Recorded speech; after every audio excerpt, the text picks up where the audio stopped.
आज हम देखते हैं क्यों अनूठा है छठ महापर्व। छठ महापर्व वैदिक काल से ही चला आ रहा है। इसमें वैदिक आर्य संस्कृति की स्पष्ट व निराली झलक दिखती है।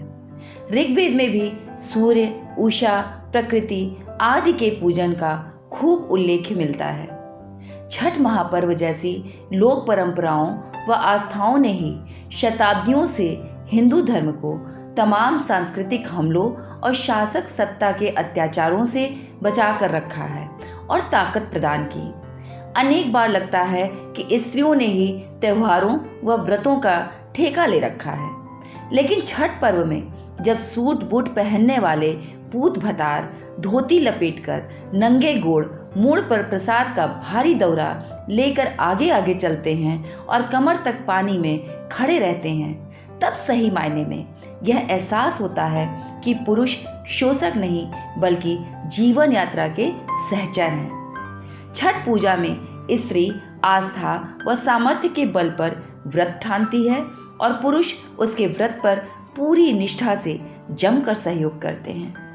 जब समाज के सारे लोग जाति वर्ग का भेदभाव भुलाकर सिर पर प्रसाद से भरा दौरा रख कर निकलते हैं तो लगता है कि छठ मैया ने सामाजिक समानता ला दी है। कोई ऊंच नीच, बड़ा छोटा, अमीर गरीब नहीं रह जाता है। सारे कृत्रिम एवं मानव निर्मित सामाजिक भेदभाव नदी के पानी में बह जाते हैं। सारे लोग एक ही भाव से भरकर उत्साह व उल्लास पूर्वक छठ पर्व मनाते हैं। व्यक्तिगत पूजा पर जोर न होकर छठ में पारिवारिक और सामाजिक पूजा पर जोर होता है। समाज के सामूहिक भावना का प्रकटीकरण है यह त्योहार। स्त्री पुरुष समानता और सामाजिक समानता स्थापित करने के साथ ही यह व्यक्ति के अहम को भी नियंत्रित करने में भी बहुत कारगर है। जब परिवार का मुखिया सिर पर दौरा लेकर घाट तक जाता है तब उसका अहम भाव तिरोहित हो जाता है। सूर्य के रूप में ईश्वर को मूर्त रूप से पूजने वाला है यह त्योहार। कहीं भी मूर्ति पूजा इसमें नहीं की जाती। अनेक विदेशी संस्कृतियों में उगते सूरज को ही नमन किया जाता है, जबकि छठ एक ऐसा महापर्व है जिसमें हम उगते सूरज को तो नमन करते ही हैं, डूबते सूरज की भी आराधना करते हैं। छठ पूजा में किसी बिचौलिए का कोई रोल नहीं होता। इसमें किसी पंडित पुजारी की आवश्यकता ही नहीं पड़ती। भगवान से सीधे जुड़ने वाला यह अनूठा त्योहार है। नहाए खाए हमें शारीरिक स्वच्छता व आहार के प्रति जागरूक करता है। हिंदू धर्म में जल को पवित्रता से जोड़ा गया है। केले के पत्ते पर धरा सामान्य सा भोजन और लोटे में पानी हमें जीवन की मूलभूत आवश्यकताओं के बारे में बताता है। इस त्योहार में लाखों लोग शहरों से अपने गांवों में आकर अपनी जड़ों को एक बार फिर देखते हैं, पहचानते हैं और अनुभव करते हैं। युवा पीढ़ी को अपने परिवेश व परंपरा को देखने, समझने और अपनाने का अवसर मिलता है। एनवायरनमेंट फ्रेंडली है ये छठ। पूरे घर की ही नहीं बल्कि घाट तक की साफ सफाई पर बहुत बल दिया जाता है। नदी, सरोवर व उसके आसपास के स्थानों पर मिलजुल कर उत्साह के साथ सफाई की जाती है। इको फ्रेंडली है यह त्योहार। मिट्टी के बर्तनों में पकाने और बांस के सूपों व डलियों दौरों का प्रयोग इस त्योहार को इको फ्रेंडली बनाता है। यह पर्व कम प्रयोग किए जा रहे फलों और सब्जियों पर जोर देता है। तरह तरह के फलों का जखीरा सांसारिक पौष्टिकता का समर्पण ही नहीं, भोग से वैराग्य को भी दर्शाता है। नहाए खाए और खरना के बाद 36 घंटों का कठिन निर्जला व्रत रखा जाता है। यह अनयूज्ड ऊर्जा को अनलॉक करने की सहज कुंजी है। जिस किसी व्रती को कमजोरी लगे, चक्कर आए, उसके स्वास्थ्य व सामर्थ्य की सघन जांच हो जाती है।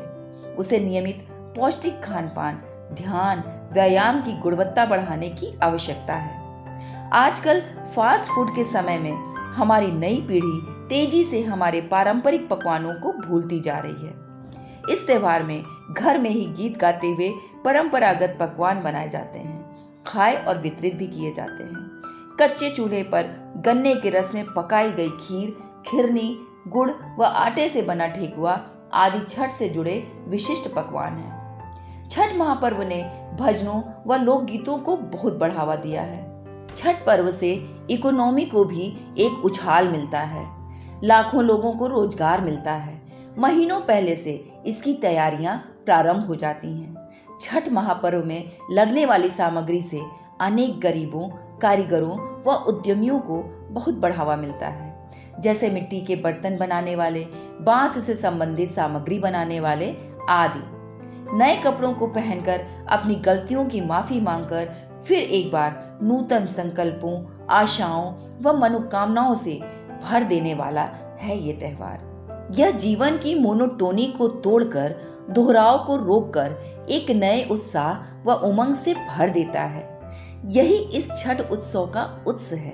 यह वार्षिक अनुष्ठान अपने मूल को जानने व पहचानने के रिफ्रेशर कोर्स की तरह है। ज्ञान को मलिन नहीं होने देता।